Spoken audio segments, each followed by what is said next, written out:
Hello everybody. In this video I'm going to be answering the question, is Days Gone worth your money in 2022? Now, as a former skeptic of this game myself, I'll be going over the features of the game that really took me by surprise and that I enjoyed, but I'll also be discussing the areas that the game gets wrong and that might stop you from wanting to play it. So, without further ado, let's talk about Days Gone.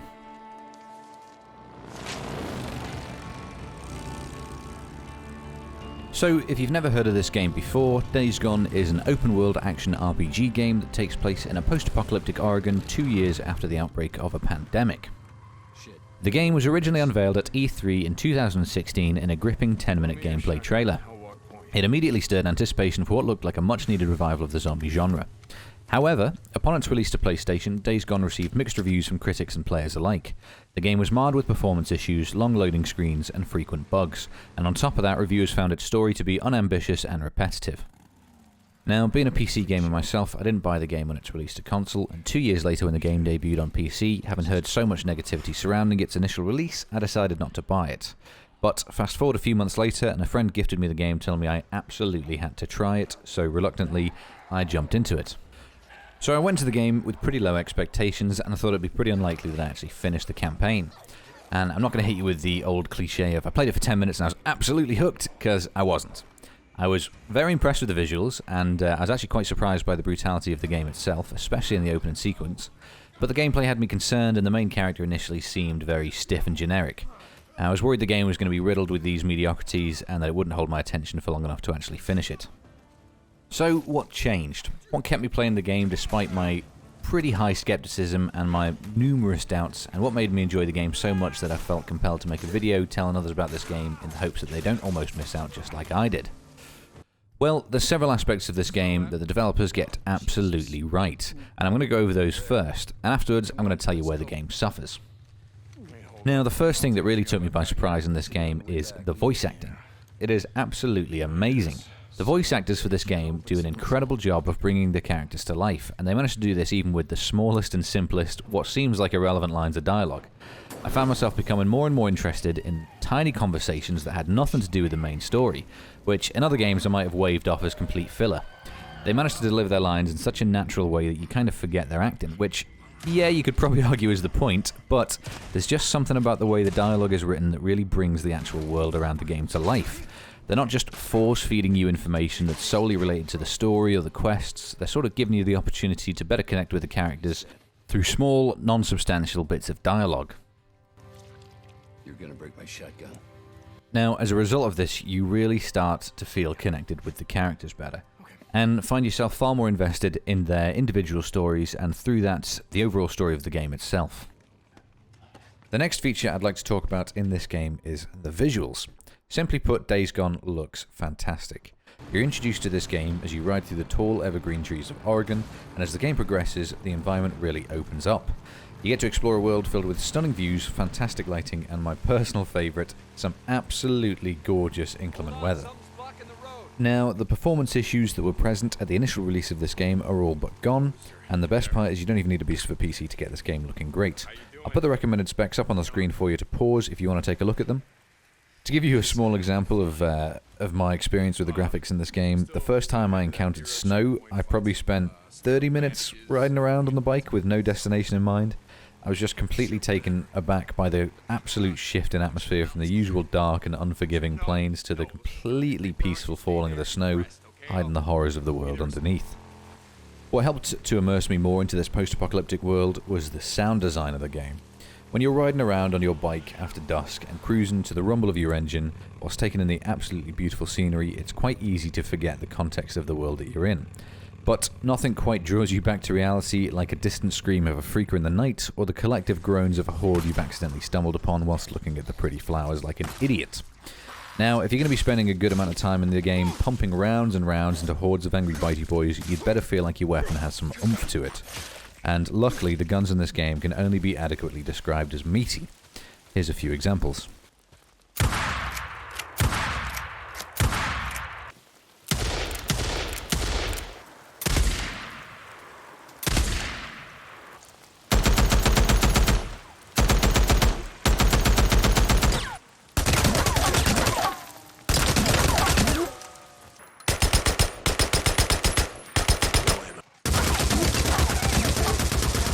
Now, since we've mentioned Hordes, that's the next feature I'd like to touch on.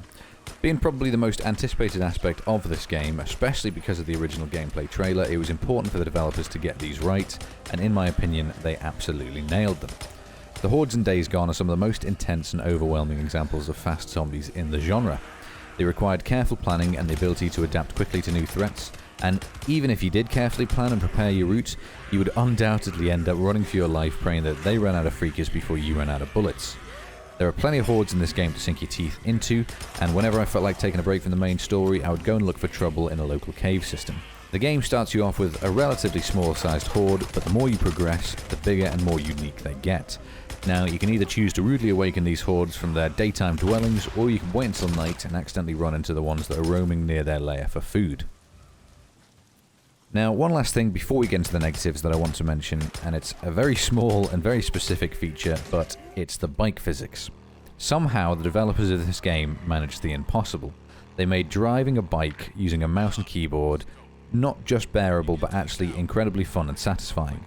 The bike feels like it has weight to it, and you don't feel like if you tap the A or D key, you're going to 90 degrees into the abyss immediately.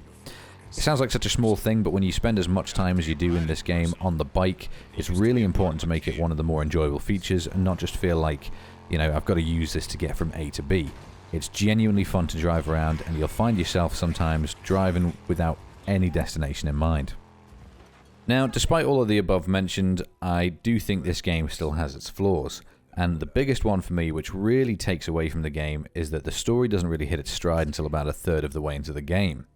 And when you consider that an average playthrough of this game is probably around 50 to 60 hours, that's a long time to be waiting for the good stuff. Now, this isn't to say that the first third of the game feels like a slog to get through, but that first third wouldn't win any awards in my book. However, once you get into the last two-thirds of the game goes from being acceptable to exceptional.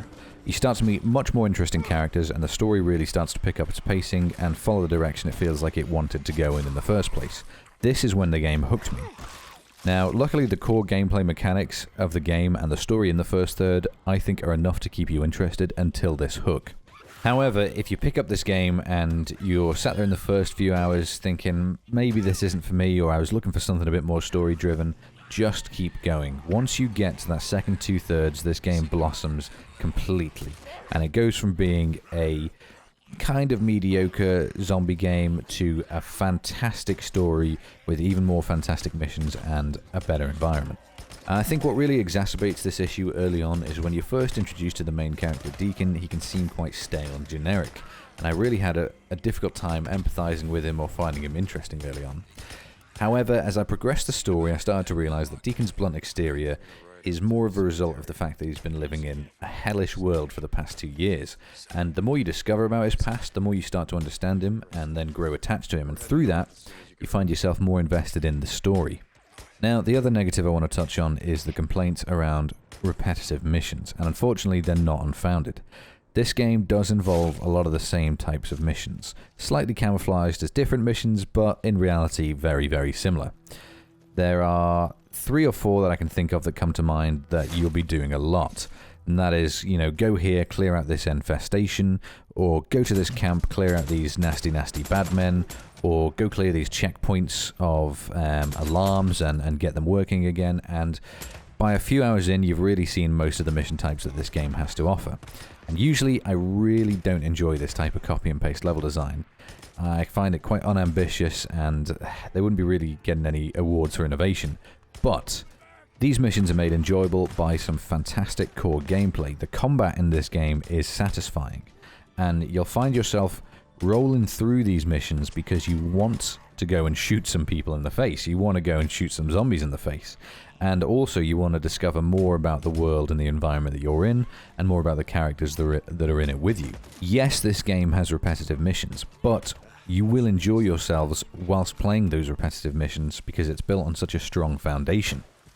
In fact, it's to the point where this is the only game I've 100%ed in probably 6 to 7 years now. And even whilst I was capturing the footage for this video, I went back in and I started a New Game Plus, and I found myself getting hooked in again. Even though I was in the first few hours, I started playing and I was getting drawn back in, and I'm probably going to end up playing through the whole game again pretty soon. So, let's answer the question then. Is Days Gone worth your money in 2022? Well, in my opinion, the answer is 100% yes. This game completely took me by surprise, and I can't believe I almost missed it because I listened to the reviewers who probably played the game for the first few hours and decided they didn't like it. The story in this game was beautiful, the gameplay was fantastic, and all in all, I think if you decide not to play this, you're really going to miss out on one of the best single-player games and storytelling experiences that's come out in the past few years. And if you still need more convincing, there is a reason why 93% of the people who bought this game on Steam gave it a positive review. Thank you very much for watching, guys. I hope you've enjoyed the video. If you did and you would like to see more, then please do consider subscribing. Or if you'd prefer to watch me make an idiot of myself live, then please do consider following on Twitch, which I'll link in the description below. Have a wonderful, wonderful day, guys. Thank you very much.